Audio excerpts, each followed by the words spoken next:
This is John Walton, and you're listening to the Power Play Point podcast with the Blue Liner on Point and Anna Knox. Here's Wilson, and on the right circle, he scores!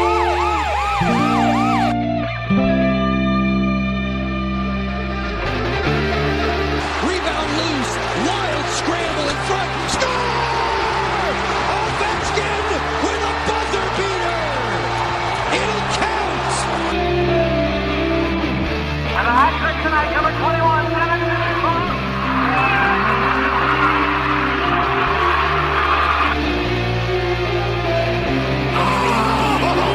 Spectacular! Braden Holtby! Hello, welcome once again to the Power Play Point podcast. This is your host, the Blue Liner on Point, talking to you live to tape from my humble abode in downtown Glen Burnie, Maryland. And it's another glorious week for our Washington Capitals. And 4 games played, 4 games all won, all in regulation. So all is well, or is it? Well, it is for the most part, but once we break down the games, you might see a few things that you don't like. And that's why we're here. And the Wii, the other half of the Wii, not a Nintendo Wii, but a Wii as in 1-2 people. The other half of this Wii happens to be broadcasting herself from Centerville, Virginia. The mermaid, the one, the only, the beautiful, the wonderful Anna Knox. Oh, all those adjectives. I love it. Happy Sunday, Gil. Well, with all the baggage I put on with all the eating I did over the holiday, I thought I'd unpack my adjectives. Oh, there you go. There you go. How was your holiday? Pretty good, pretty good. Yeah, Um, I'm I, a fan of Thanksgiving, I have to admit. Oh yeah, as am I. Kept it simple, not too much of a spread. Just the immediate family, and yeah. You know what? I don't even think we did cranberry this year. Oh, no? If we did, I never saw it. Somebody got to it long before I did, but a couple of pies, Brussels sprouts with bacon, turkey, some salad, green beans, just the usual fare. Yeah, but I'm all about the leftovers, Oh yeah, I am too. But and that's all I care about. well, when you got 2 other people besides yourself that don't mind eating, yeah, leftovers tend to go by real quick too. It's true. It's So true. No, I'm yeah. yum. We're actually kind of having a belated Knox Thanksgiving dinner tonight. Oh really? Yeah, well, we went to my son's girlfriend's parents' house because we're friends with them, and they invited us over on Thursday, and it was like, wow, okay. And the mom is Puerto Rican, so we had some Puerto Rican dishes, which yum. Wow. Yeah, and then a fantastic turkey and lots of desserts, which I don't have, but that was okay. Um, It was lovely. It was really good. And then the next day we went out to Annapolis to see my aunt, and they just had leftover sandwiches. And I'm like, yes, please. And so yeah, so today I'm like, we're just gonna do a little belated turkey here, but not like the full turkey. It's just like a turkey breast. So it's okay. Okay. Yeah, Yeah, that definitely works. yeah. So us recording earlier is going to make my family happy. So thank you. Oh, sweet. Well, us recording earlier is not going to make a member of my family happy. So if you can hear some angry meowing in the background, that would be my cat, who normally gets fed right around 4:30-ish. He would prefer ish being before 4:30. Of course. He would actually probably prefer if we just left out a big bag of food for him and just let him go. But if we did that, he would make himself horribly sick, which is why we don't do that. And he's sitting here giving me the evil eye, and I'm yelling at him. He doesn't care that I'm yelling at him. He just wants food. He just wants his food. But so if you hear some angry meowing over the course of the next few minutes. That would be why. So, no, we're not torturing the poor thing. He is well taken care of, well fed. We just have to schedule his feeding so he does not overeat and make himself sick. Yeah, you're looking away. You're looking away because you know I'm telling the truth. Of course you are. Anyway, all right. So let's get started with the hockey. As I said, 4 games played, 4 wins. And what's not to like? Well, let's break down the game. Now, the first game, I would have to say was the best played of them all. But since the last 3 were so similar, I can't really pick a game to break down. So we're just going to kind of fly through everything here. But the first game, easily, I would say, was their best played. Let's start with the scoring. 6:05 first period. Jacob Chikrin, remember that name. Have that emblazoned, tattooed, burned, etched wherever you can, at least for this week's edition, because that will come up a lot. His name. Yeah, his that should.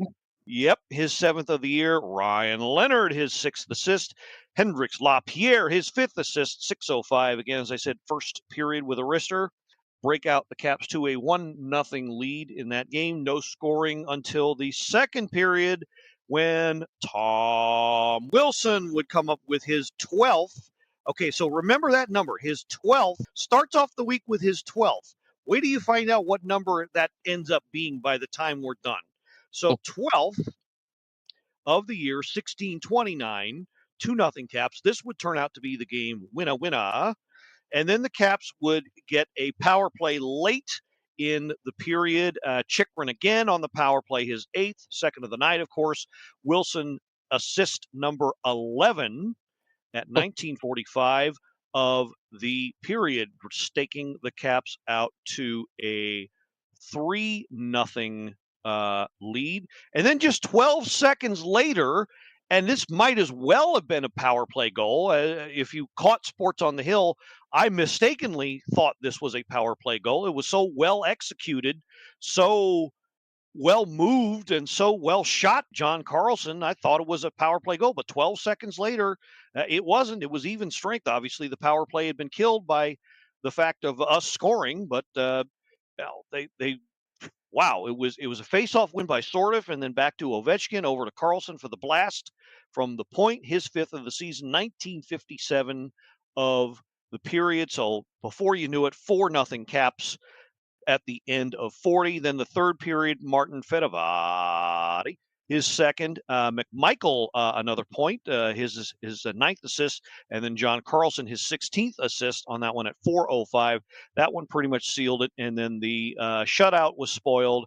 Minute 45 seconds later, Denton Mateychuk gets a lucky bounce with Gauntz and Christensen helping out. Their shots on goal, 31 for the Caps, 23 for the Blue Jackets. Face off 55-45. Power play 1 for 3 for the Caps. Love to see that.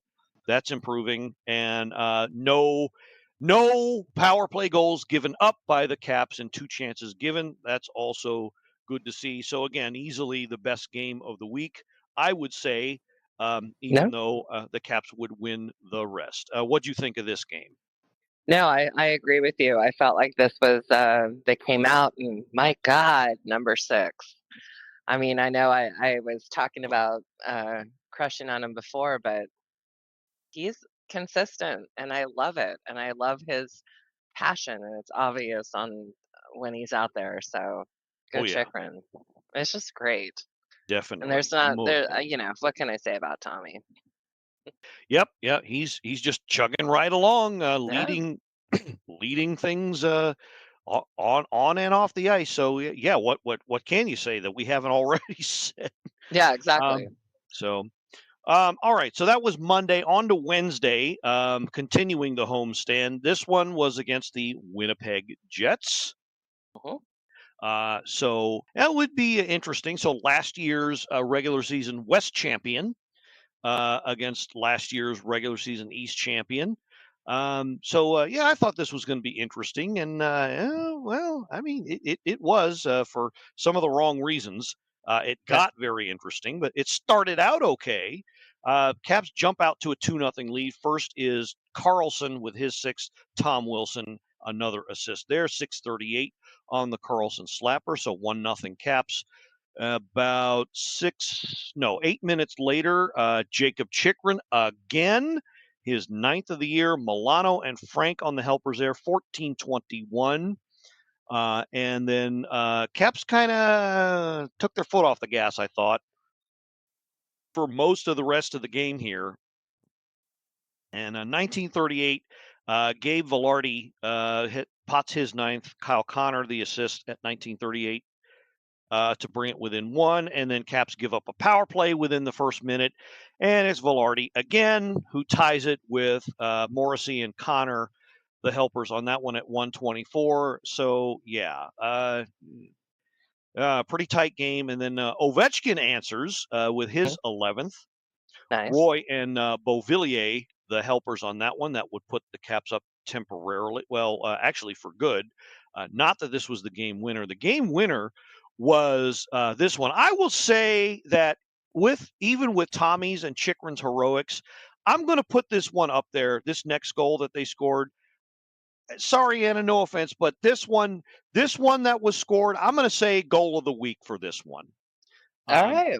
It was And a beautiful, beautiful breakaway. So Connor McMichael, as he often does, pickpockets the guy at the blue line, skates in all alone, deke left, deke right, tucks it under Comrie and into the net. Absolutely stunning, beautiful. I love my breakaway goals, and this was one of them. And pretty much not pretty much. It was a solo effort. No official assist given. It was all him. 5:25. This was the game winner. Puts them up 4-2. Nice backhander to give the Caps the 2-goal cushion, which it turns out they would need because Mark Scheifele would get one with 15:11 left. Connor and DeMello, the assists on that one. They would put up a furious ass rally after that, but the Caps withstood it. On paper, in some aspects, it looked better. 35 shots on goal for the Caps.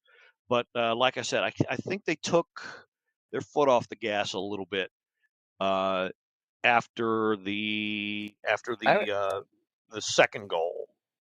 Yeah, I agree, but I think that this is the McMichael that we know and love.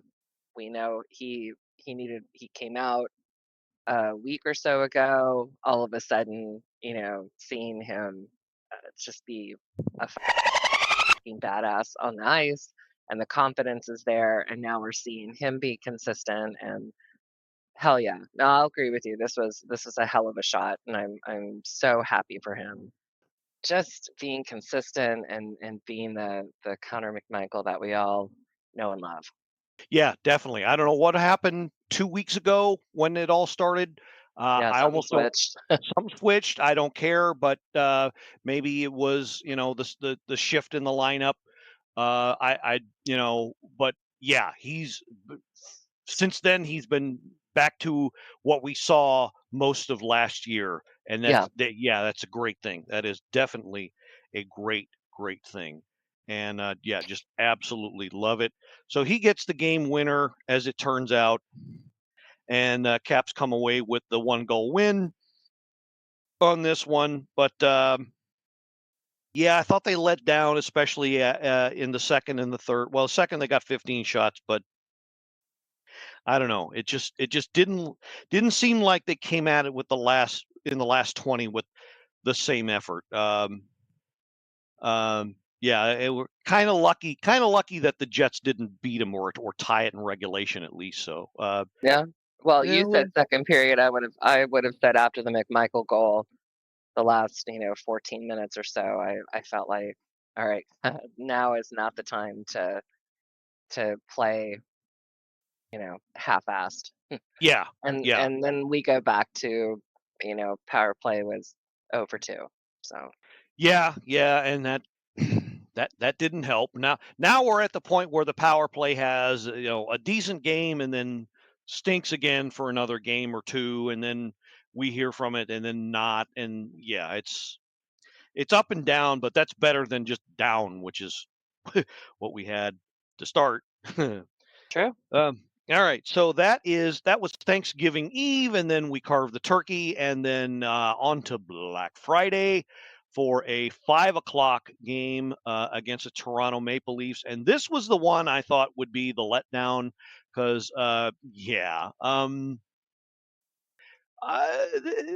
this team isn't. They're not having exactly the best of years.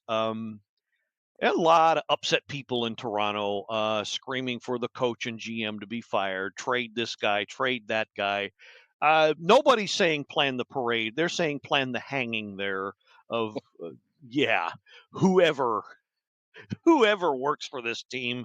And Well, there's yeah, this because, point as a fan where you're just like, all right, we've had enough, like enough already to do something. yeah, So yeah. just And yeah, they're pretty much scraping the bottom. If it weren't for Buffalo, they'd definitely be at the bottom of the East for sure. mhm. Um, but it started okay, pretty okay for the visitors. Morgan Riley, 307, gets his fourth OEL all over Ekman Larson, and Nicholas Waugh, not Roy, Waugh, the assist on that one, bring the the Leafs out to a 1-zip lead, 307 in, no other scoring, and then Matthew Nyes, who I swear to God, if he played anywhere else, he wouldn't be getting anywhere near the hype that Toronto media is giving him. They got to His do sixth, something. yeah, I know. They got to cheer for somebody, I guess. Austin Matthews and Troy Stetcher, the assists on that one. 2-0 Leafs at 2:49. And we're thinking, okay, how are we behind this sorry ass team? And um, yeah, I was not too happy with I was very none too happy with this Yeah, um at that point. And then 11 minutes or just under 11 minutes later, Connor McMichael again scoring a crucial goal, brings them within one at 13-18. Protas and Wilson the assists on that one. Tom always I think you ever notice that? He always, yeah, they always say Alex Ovechkin plays always brings his best game against Montreal in Montreal. mhm. You ever notice Tommy always seems to play a really good game against the Leafs? That's hometown. Why not? He always seems it's like he's giving them the big ass middle finger or Oh, something. 100%. Oh, wouldn't you? Oh yeah, I love it. Yeah, I just wonder if anybody else notices it. yeah. No, I think it's awesome. I love it. So he gets the secondary assist on that one, his 13th of the year. So 2-1 Caps. Now we head into the third, and I'm thinking, okay, are they going to mount a comeback here? Because the way their offense sometimes has sputtered, we weren't sure. I wasn't so sure for one. Beauvillier, nice to see him back on the score sheet, gets his fifth at 13-16 to tie the game. And so there's life. Ovechkin and Strome, the assist on that one. So the Strovillier line all connecting for that one. Good to see. And then guess who? Jacob Chikrin again, his 10th. So that would make 1, 2, 3, 4 goals for him this week. Yeah. And this would be that would put him in a tie for the longest point scoring streak by a Washington Capitals defenseman. Bravo. And easily making him the best player in a Caps uniform this week. Bravo to him. A wonderful goal. You know what? I lied. As much as I love the McMichael goal, I'm going to award duplicate prizes this week because this one was awesome to watch too.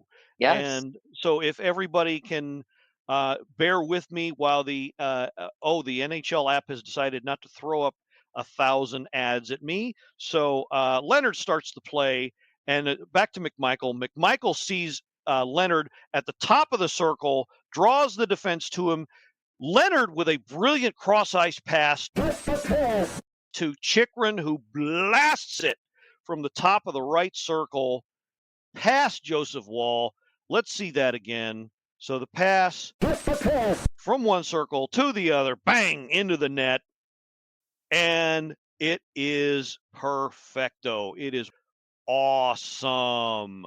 I love it. I'm here for it. I'm just, again, loving everything about number 6. To keep this going. Every once in a while, Yes. you find a player you just are like, fuck yeah. And that's it. Yep. And in honor of your new crush, I'm going to give him a forbidden yeah myself. Oh, thank you. Yeah, and that would of course turn out to be the game winner, 1604, and how appropriate that he gets his record tire as a very important goal for this game. That would be the game winner, and of course, with 2 seconds left, not wanting anyone to go home hungry, Tom Wilson delivers again. 1958. Love it. With the goal in the magical McNuggets minute. And the empty netter, of course, at 2 seconds to go, which counts, of course, as the McNugget. And let's see. Yours truly enjoyed a sweet iced tea along with said McNuggets the very next day, along with the leftovers. And yeah, since most of the leftovers were already gone anyway, that's pretty good. Your Cap, McNuggies. yeah, gotta always when I can anyway. So Cap's bringing it again, 34 shots on goal. Love the output, love everything else. Almost pretty rotten face-off not dot performance, 47. So almost anything below 40 is pretty bad, which would explain why the Caps looked like, in part, they were chasing the game to some extent. Here's a statistical marvel for you, and Ginny Clausen pointed this out in our chat room. The Caps, for once, were not called for a penalty this game. So, as was pointed out, the PK had no chance to.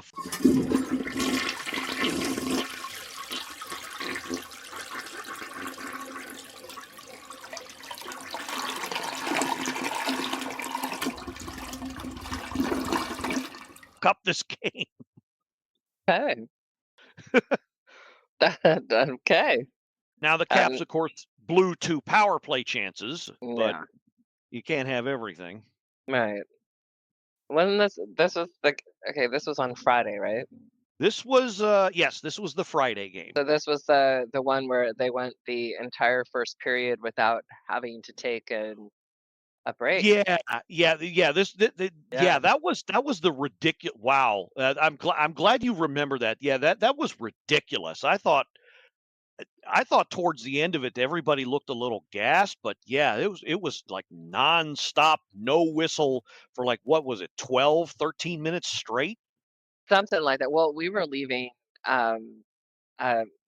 Maryland, and we were like, and Ian just kind of casually said in the car, because the two of us, and we were listening to John Walton, and he's like, God, like, has there ever been a game where where there's been like no commercial breaks, no this, no that for however long? And I was like, it was just so weird that he said it, because like he doesn't watch hockey really anyways, and just kind of casually said it, and then here we are like listening to John Walton, and being like, all right, well, it's it's icing, so it's not a break, and it's and here we go, and like you could tell that he must have been exhausted from calling. I mean, just that first period, you've got to be on your toes, and then you're calling the game, and then you have a commercial break, and it's like, okay, you get some water, you rest your vocal cords, whatever you need to do. And then I was like, holy shit.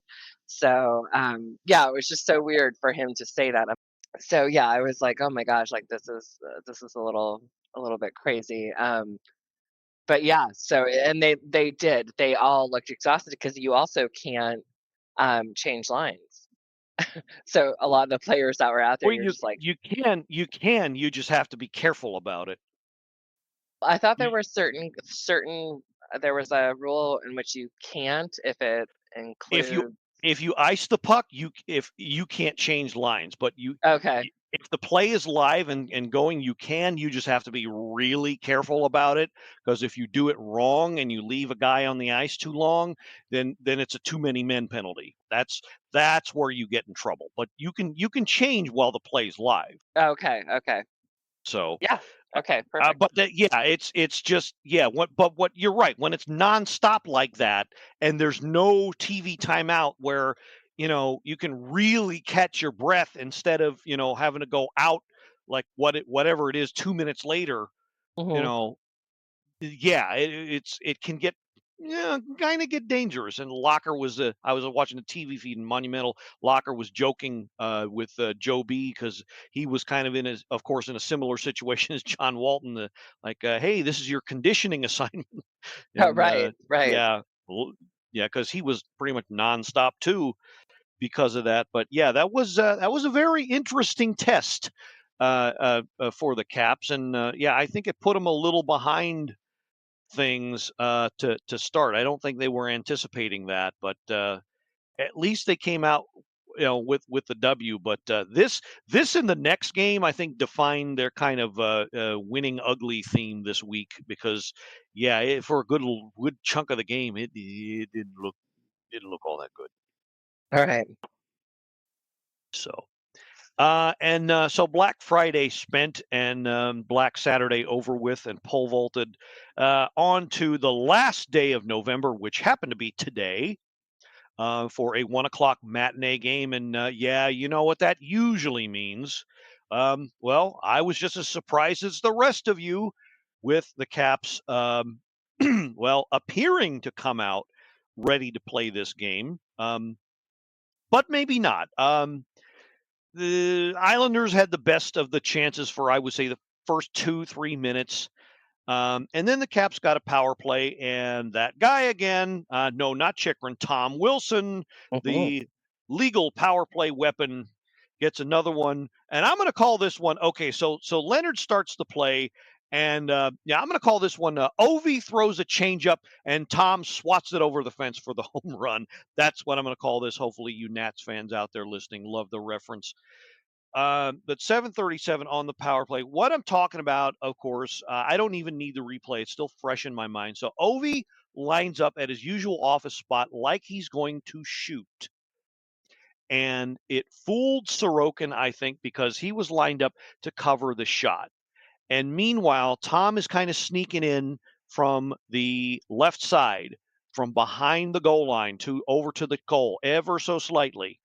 And so it was, if you will, a slap pass right to Wilson's tape, and he tips it in for the 1-0 lead. And then I thought, I don't know what it is, because they did the exact same thing the last time they played. I know, because I was there. The Halloween game, they scored the first goal, and surprise, Tom Wilson scored that goal too. So I thought, oh, great, history's repeating itself. They scored the first goal, then they took their foot off the gas. And that's exactly what they did here, Mhm. because they were falling behind and letting New York have all kinds of, my God. Look, so yeah, Tom was great. I mean, we're not done with him this game. Spoiler alert. Tom was awesome. I thought most of everybody had a pretty decent game. But the real hero of this game, Logan Thompson, by far, easily. 100%. Man saved their bacon, for Yeah. sure. I counted, must have been upwards of, at a minimum, 8 or 9 high danger chances that he was forced to stop. Yeah. And they've got some And damn good players. So yeah, don't sleep on this Islanders team. There's a reason, they were in third place for a while. yeah. And as I mentioned to Robbie, that Matt Schaefer guy, no joke. There was a reason he was picked first overall. Holy no joke at 18. Yeah. My God. Well, I mean, it's like, and then Anders Lee and D'Angelo, but it's like, Yeah, that 18-year-old kid who has got yeah, is crazy. It's 18, like, holy yeah, whatever. Yeah, Whatever, because he's not on our team. yeah, No joke. he's a Yeah, talent. He's a talent for sure. yeah. Um, yeah, and he himself had a couple of chances, but yeah, I mean, I it was damn near. It could have easily been like 3-1 Islanders by the end of the second period, but in fact, it was 2-0 Caps, and the two came from someone who is not number two, Uh-oh. but would end up scoring his 15th of the season. 15th of the season. Remember, he started with 12 in the beginning of the week. Now we're at 15. Oh, So, fourth goal of the week for him as well. No helpers on this one. 1358. Made like a defensive back in football. Who's the guy on the 49ers that makes all the interceptions? oh God. Well, there's so many injuries. I'm like, who could it be? I don't know. Makes all the interceptions? Yeah, I don't because know. that's pretty much what Tom did here. Because Oh, what happened was, yeah, Sorokin was behind his net, and he didn't want to throw it up the walls because they were covered. So he gets the bright idea to throw it up the middle. Well, guess who's standing right there to intercept the puck and toss it into the goal? He couldn't have had it any easier. seriously, talk about, I mean, legit, right time, right place. Uh, yes, And yes, there's a skill to that. If you yeah, know, they were the Alan May and Al Koken were like, yeah, there's a skill to that because you have to not only be a good athlete, you have to be a smart player too to know where to be at the right time yeah, and 100%. read the play. And that's exactly what he did here. So so this one, not surprisingly, also a game winner. Caps would hold off now. Of course, they were still kind of sitting back a little too much for my liking. Well, a lot too much for my liking. And of course, they gave the Islanders a power play, which well, we can laugh about it now, but the Islanders are dead last in power play efficiency. Um, Dead effing last at 32nd in the league. And yes, our wonderful penalty kill gave up a power play goal to the worst power play unit in the league. That's how stinko like garbage our unit is.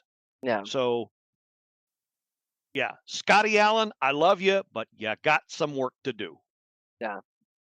Big Yeah, old conversations on that flight yeah, got to some work LA. to do. Yeah, must have that conversation. And it better be a come to Jesus conversation or something that big because this can't go on like this Right. much longer because they're going to lose. They're going to start losing games if they haven't already because of their penalty kill stinking up the joint like this.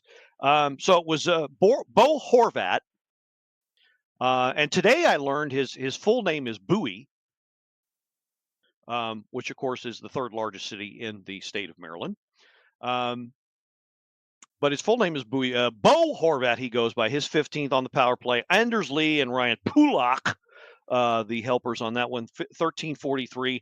And then the rally was on because they came at us, the Islanders did, with everything they could for the rest of the damn game. I thought Patrick Waugh, being, the inventor of this tactic, would pull Sorokin with about 3-4 minutes left. No, he waited. He waited a good long time to pull him. Actually, and that might have been the difference because I think if the longer it had gone 6-on-5, I think the better they would have had uh, a chance to score. But thankfully, the Caps and Thompson especially held them off Yeah. and making several key saves until finally at 18:49, Alexei Protas would fire a dart from deep on the left side below the left circle after getting a pass from Wilson, then to Roy at 18:49, 3-1 just about sealing the deal. Islanders would empty the net again. I thought for sure, the way they were playing, I thought for sure either Tom or Chikrin would jump out and get the empty netter, but no, this time it was actually Ovechkin at 19:29. So yes, that of course is within the magical McNugget minute, and also you get Pizza is here. pizza. Which Anthony. I still have yet to partake in, which is really stupid because I love pizza. Oh, I did the other night when he did the double. Yeah. We got carried away, and that pizza lasted us like 5 days. Oh, nice. Okay. Yeah, we got really carried away for that, and to the point where Mrs. Blue Liner was like, "Yeah, I'm kind of sick of pizza. Let's do something else, maybe." So yeah. And are you a pineapple? No, Okay. no. I have, if that is your proclivity, that's fine. I'm not going to look down on you. I know others do. We have someone who lives with us that, yeah, he likes the Hawaiian pizza on occasion. Yeah, so does Avery. So yeah, I won't do it, but free country and all that. You want to do Mhm. that, you go right ahead. Just So don't, no, I don't, was just don't make me curious eat it. 'cause Don't make me look at it. Don't involve me. it's definitely a love-hate thing. Yeah. Yeah. I like pineapple. I like ham. I like pizza. I don't like them all together. Yeah, agreed. So yeah, that's just where I'm coming from on that one. Beauvillier, the assist on Ovechkin's deal sealer for that one. And yeah, that rounds out what on paper, as you said, Anna, looks like a pretty good week. But it's going to sound like I'm nitpicking, but there were times where, they needed to ramp up the intensity, and it looked like they were holding back, and I kind of don't like that. Yeah, no, I agree. I think they're gonna have a big old conversation on the flight to California because they have got um some pretty good games coming up this week that I wish I could say I was gonna be able to watch, but I'm old and I'm gonna be asleep. But I think the upcoming schedule is going to really test how consistent the team can be and how much they want it. Yeah, well, and well, you've also got some quite a few scheduling conflicts coming up, as I understand it. So that's Yeah. gonna going to take you away, Oh, away. yes. Thank you. Sorry. All right. So yeah, a little bit of previews there. So we will actually, yes, we will actually be without the Mermaid next week. Due to that, that's fine. Next well, usually woman up. So that's we have several fine co-hosts in reserve who, if they are available, can fill the void.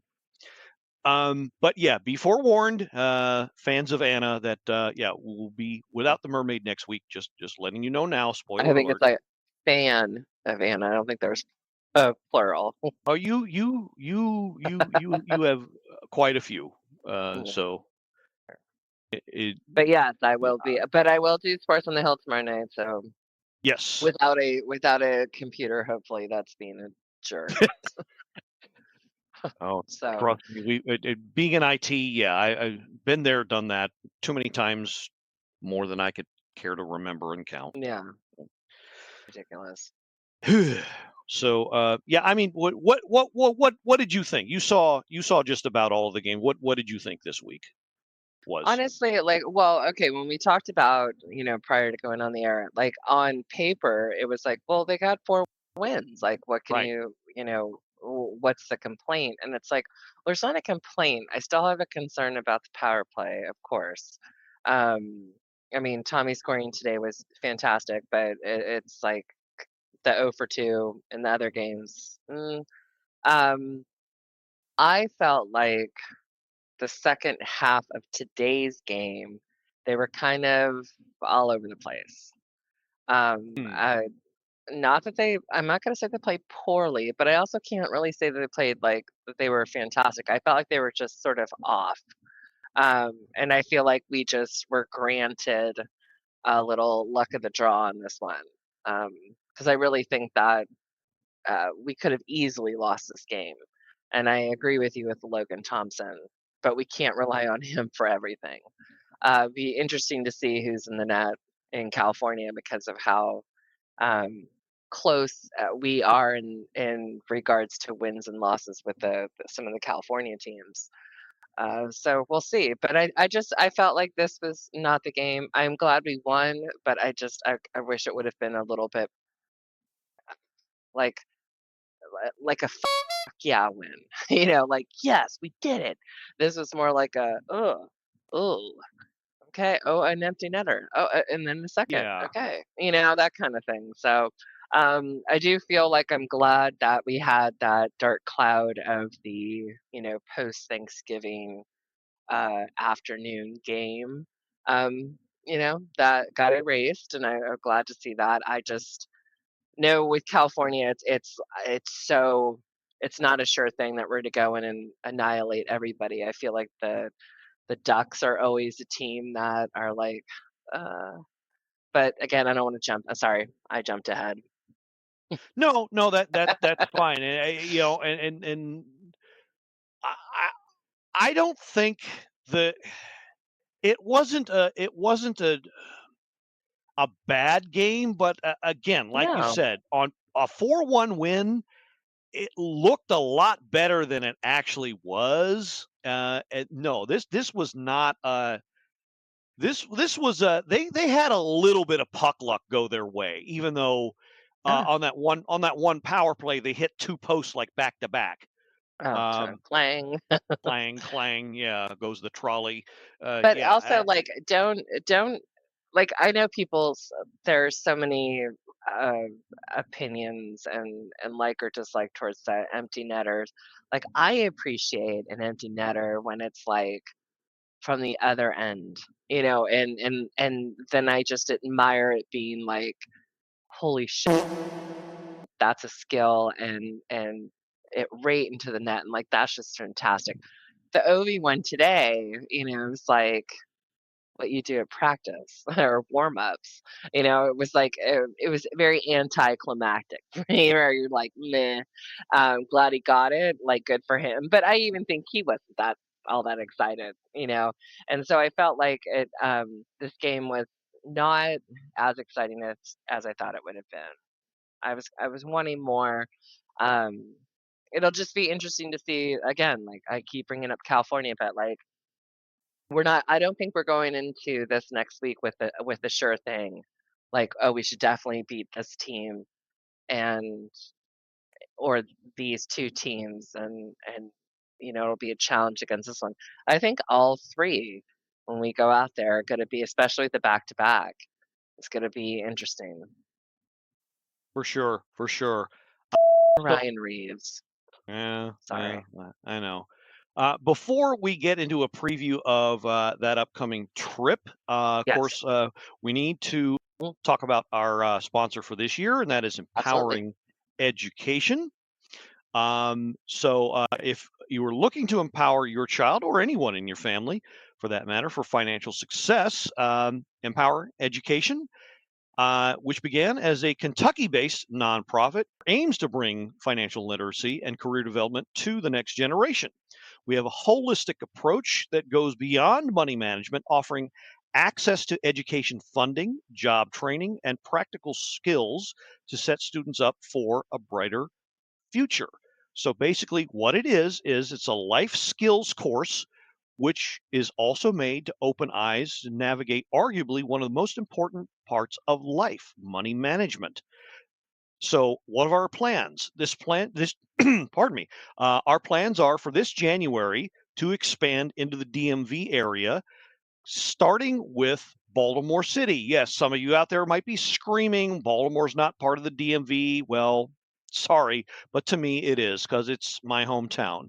me personally. We're going to start with an online course based there, and our plans are to spread it all throughout the DMV. Our founder, Audie Wood, has made Baltimore and the whole of DMV, for that matter. He's fallen in love with this area. Thank God for that. He's made it his home and wants to spread his idea of teaching financial literacy to those who want it and need it, to everyone in the DMV. So if you're interested, don't miss the chance to give your high school age child the tools that they will need to thrive. Parents, you can reach out to Mr. Audie Wood or myself today or at any time to secure a spot in our upcoming 8-week course. That again starts in January. So as we say, empower your child, empower their future. A little bit of history to our course. We started out again as a Kentucky-based nonprofit. It was offered to youths who were at risk of incarceration.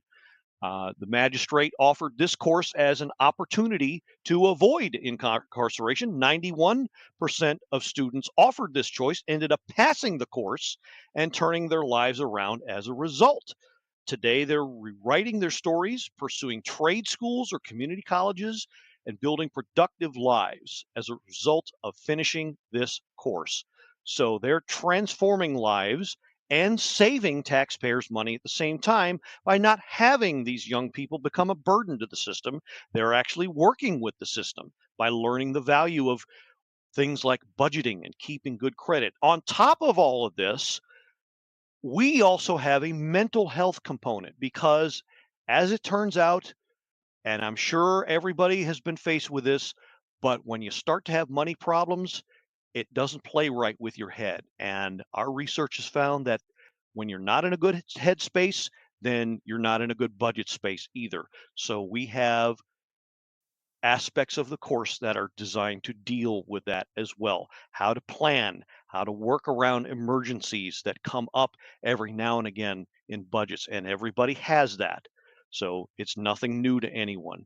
But yeah, what I'm proud of personally is that we have all these young people turning their lives around, sharing their stories again. And so again, as we say, empower your child, empower their future, empowering education. Just want to tack on a little bit here. Audie actually had himself a Thanksgiving weekend fundraiser. Was trying to raise a little bit of extra money for some equipment and some other things. And I think he was telling me he's raised about $1,200 so far. So if you're listening and you happen to have contributed to that, great. Thank you so much. If you want to contribute to that, it's not too late. Contact Audie himself. He's on Twitter at ADW, I think is his handle, or just get in touch with me. I'll make all the arrangements.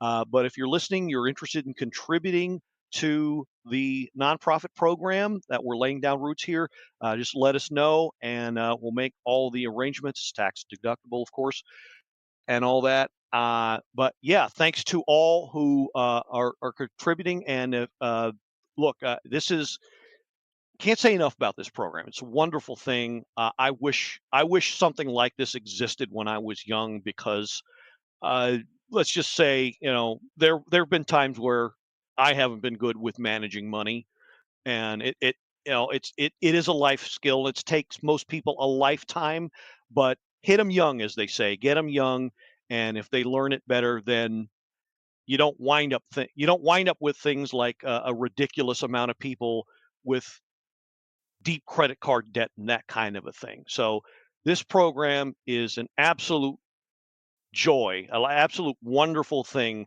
that exists, and I couldn't be prouder to be part of it and help spread the word. So again, if you're interested in it, contact myself or Audie, and we'll tell you all about it, and hopefully get you to sign up. And that's empowering education. There's also the website. I don't think I mentioned it last week, but the website's finally up. It's empowering-education.org. Let me make sure I have the website correct. The address, empowering-education.org, is the website. So if you want to learn more about it, you can go there. There's a lot of stories a lot of ways that you can find out about us and what it is we do. Thanks for indulging us. Okay. All right.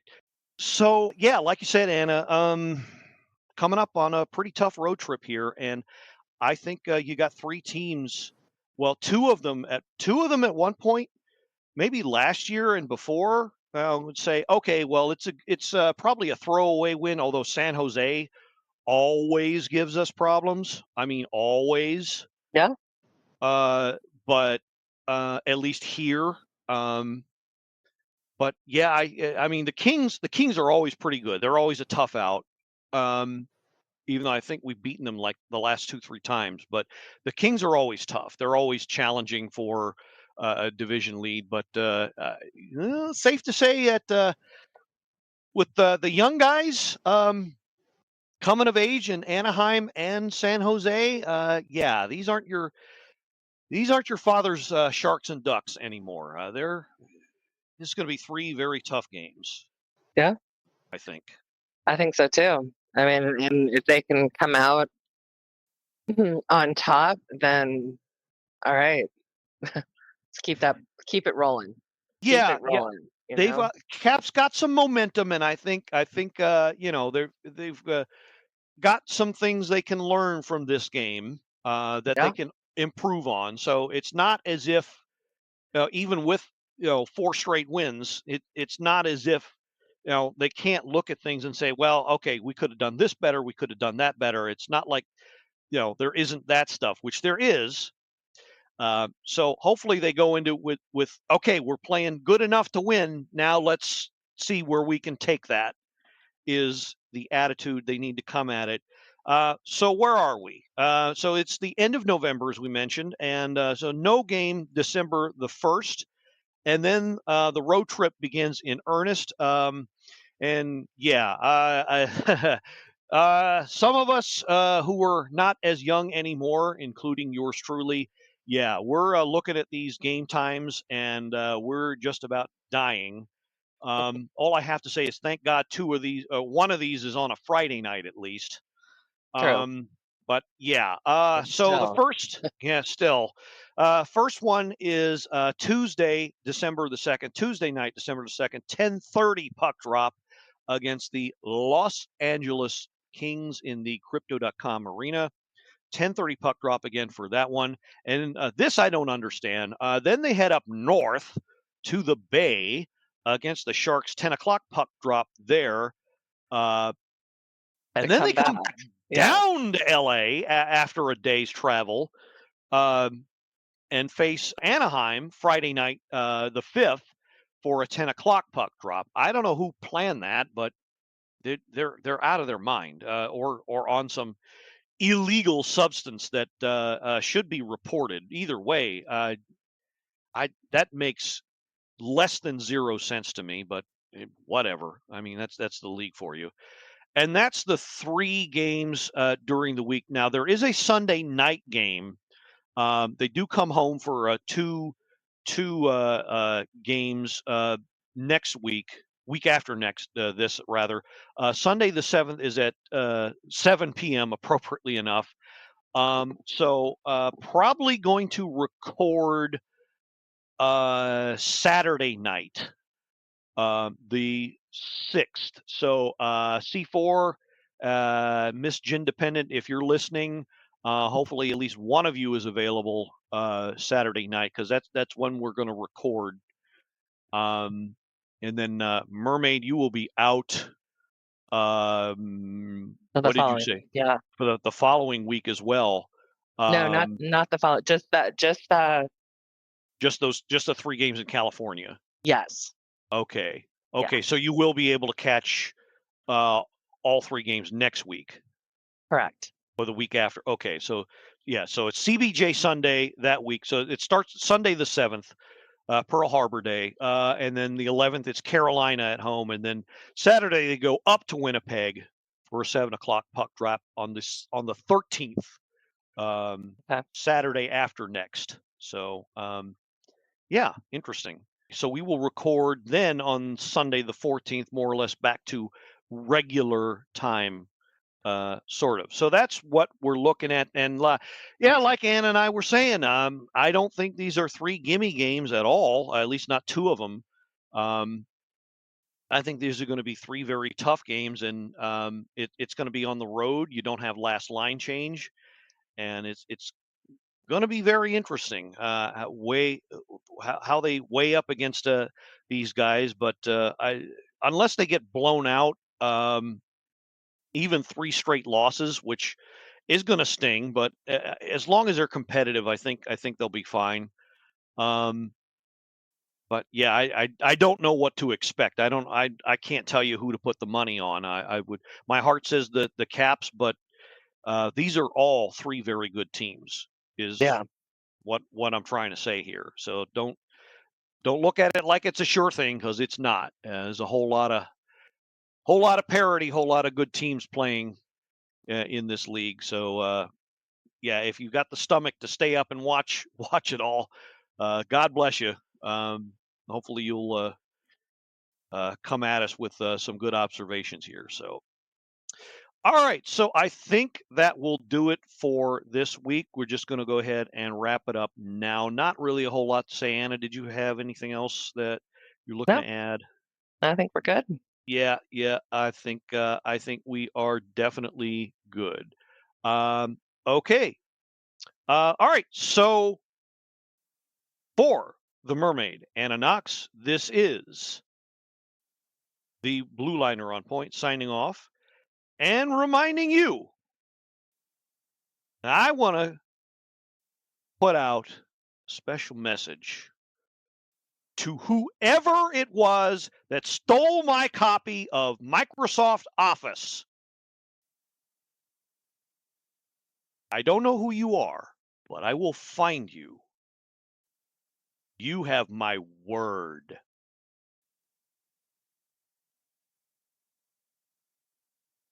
Nope. See, I kind of thought I was going to get you with that one, but no. I guess not. Okay. Good try. You saw right through that one, didn't you? I did. Okay. All right. Hallelujah, and let's go, Caps. Go Caps. This has been another episode of the Power Play Point Podcast. All episodes are available from Apple Podcasts, the Podbean app, blueliner77.podbean.com, and now available from Stitcher. Music by Joe McAllister, voiceover by Jeffrey Conkle.